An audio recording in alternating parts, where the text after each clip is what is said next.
ki si zdaj, ko spet kliče te tvoj brat.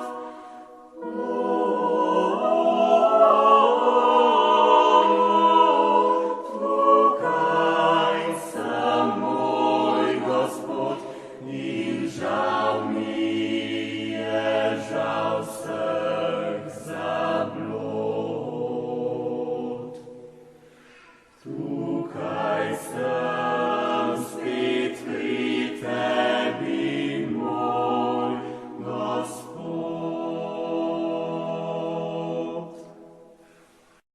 Molimo.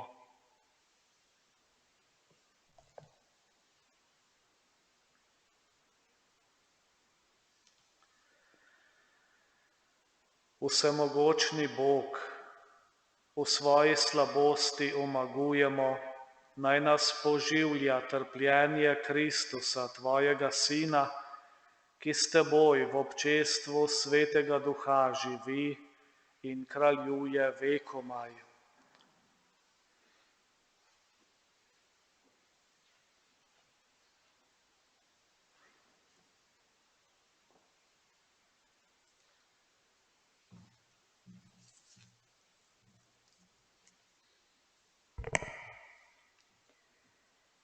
Berilo iz knjige preroka Izaija. To govori Gospod: Glej, moj služabnik, ki ga podpiram, moj izvoljeni, nad katerim imam veselje. Dal sem nanj svojega duha, da bi oznanil narodom pravico. Ne bo pil, ne bo hrupa delal, ne bo dal slišati svojega glasu po ulicah. Nalomljenega trsta ne bo zlomil in tlečega stenja ne bo pogasil. Po resnici bo pravico oznanjal. Ne bo opešal, ne podlegel, dokler ne utrdi na zemlji pravice, ker otoki čakajo njegove postave. Tako pravi Bog, Gospod, ki je ustvaril nebo in ga razpel, ki je razprostoril zemljo z njenim rastlinstvom, dal dihanje ljudstvu na njej in duha hodečim po njej. Jaz, Gospod, sem te poklical v pravičnosti, prijel sem te za roko in te čuval, dal sem te v zavezo ljudstvu in v luč narodom, da odpreš slepe oči, da pripelješ jetnike iz zapora in izječe tiste, ki sedijo v temi. To je Božja beseda. Gospod je moja luč in moja rešitev. Gospod je moja luč in moja rešitev, koga bi se bal? Gospod je varuh mojega življenja, pred kom bi trepetal? Ko me zlobneži napadajo, da bi žrli moje meso, moji sovražniki in moji nasprotniki se spotaknejo in padejo.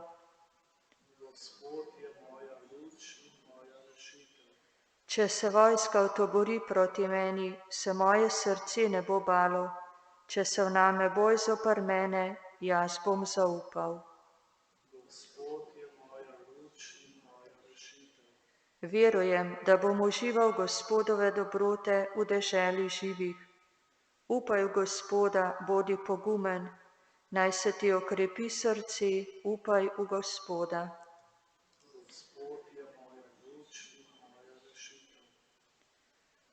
Pozdravljen, naš kralj, ti edini si se usmilil naših grehov.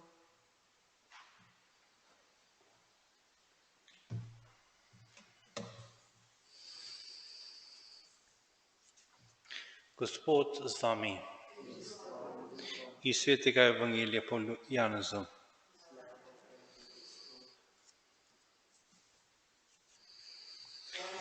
Šest dni pred veliko nočjo je prišel Jezus v Betanijo, kjer je bil Lazar, ki ga je Jezus obudil od mrtvih. Napravili so mu tam gostijo in Marta je stregla. Lazar pa je bil eden izmed tistih, ki so bili z njim pri mizi. Marija je vzela funt dragocenega olja iz pristne narde in je mazilila Jezusu noge ter mu jih brisala s svojimi lasmi in hiša se je napolnila z vonjem olja. Rekel je tedaj en izmed njegovih učencev, Juda Iškariot, ki ga je pozneje izdal, zakaj si to olje ni prodal za 300 denarjev in razdal ubogim? Tega pa ni rekel, kakor da bi ga skrbeli ubogi, ampak ker je bil tat in imel denarnico, ter je izmikal, kar se je vanj devalo. Jezus je rekel, pustite jo, prihranila ga je za moj pogrebni dan. Uboge imate namreč vedno med seboj, mene pa nimate vedno. Velika množica Judov je izvedela, da je tam in prišli so ne le zaradi Jezusa, marveč da bi videli tudi Lazarja, ki ga je bil obudil od mrtvih.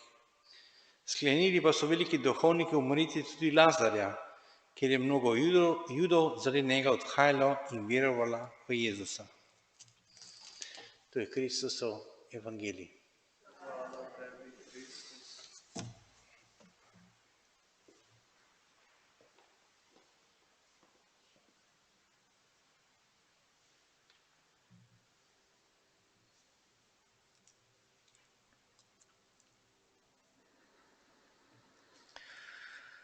V velikem tednu spremljamo Jezusa po tistih dogodkih, ki so se dogajali na isti dan njegovega velikega tedna, 6 dni pred veliko nočjo. Jezus pride na obisk tam, kjer se je dobro počutil, tja je šel na obisk, tam je bil sprejet, tam je bil deležen tudi te lepe geste Marije, ki ga je mazilila z oljem. Odlomek, ki nam lahko postavi vprašanje, kako pa mi sprejmemo Jezusa. Nam uspe, da pride tudi k nam na obisk, ga uspemo pogostiti, uspemo tudi mi izraziti tisto posebno gesto ljubezni, ki jo je Marija uspela izraziti Jezusu, ki se jo Jezus razveseli, saj brani njeno dejanje pred Judom Iškariotom. Nekaj dni pred veliko nočjo torej lahko vzamemo ta odlomek kot spodbudo, da v naših domovih, tam, kjer živimo, vsak pri sebi doma, pripravi gostijo Jezusu, pripravi Jezusu takšen prostor, da se bo Jezus tam počutil domačega, sprejetega, ljubljenega, tako kot se je pri Mariji, kot se je v Betaniji pri Lazarju.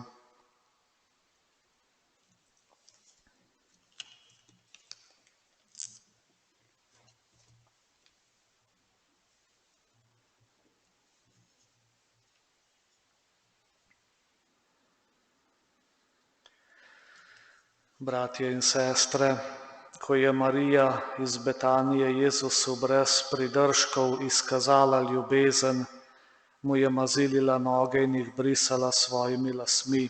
Mi pa ga prosimo, naj po njenem zgledu tudi mi vate trdno verujemo, upamo in te z vsem srcem ljubimo. Prosimo te, usliši nas. Marijina darežljivost ni ugajala Judu Iškariotu, naj naših državnih voditeljev ne vodijo gmotne koristi, temveč blagor ljudstva. Prosimo te, usliši nas. Naj bodo naši domovi, kakor Lazarjeva hiša v Betaniji, kjer bodo vrata zate vedno odprta. Prosimo te, usliši nas. Marija je v tebi prepoznala odrešenika, naj te tudi mi prepoznamo v trpečih bratih in sestrah in jim po svojih močeh pomagamo. Prosimo te, usliši nas. Kakor svoje učence vodi tudi nas po poti kreposti, da Božje življenje v nas nikoli ne usahne. Prosimo te, usliši nas. Na priprošnjo svetega Roka se usmili vseh obolelih s koronavirusom in drugih bolnikov ter njihovih svojcev. Prosimo te, usliši nas. Podpiraj vse zdravstvene delavce, da bodo velikodušno skrbeli za bolnike in jim pomagali. Prosimo te, usliši nas. Prosimo te za državne voditelje in vse, ki skrbijo za našo varnost, da bodo v težkih časih modro in odgovorno služili svojemu ljudstvu. Prosimo te, usliši nas. Molimo, da bi z bolj poglobljenim doživljanjem sakramenta sprave okusili neskončno Božje usmiljenje. Prosimo te, usliši nas. Jezus, naš zveličar, tvoje trpljenje in izničenje na križu je tudi danes mnogim v pohujšanje. Odpri nam oči in srce, da bomo sprejemali tvoje odrešilno poslanstvo in nas utrdi v zvestobi do tebe, ki živiš in kraljuješ vekomaj.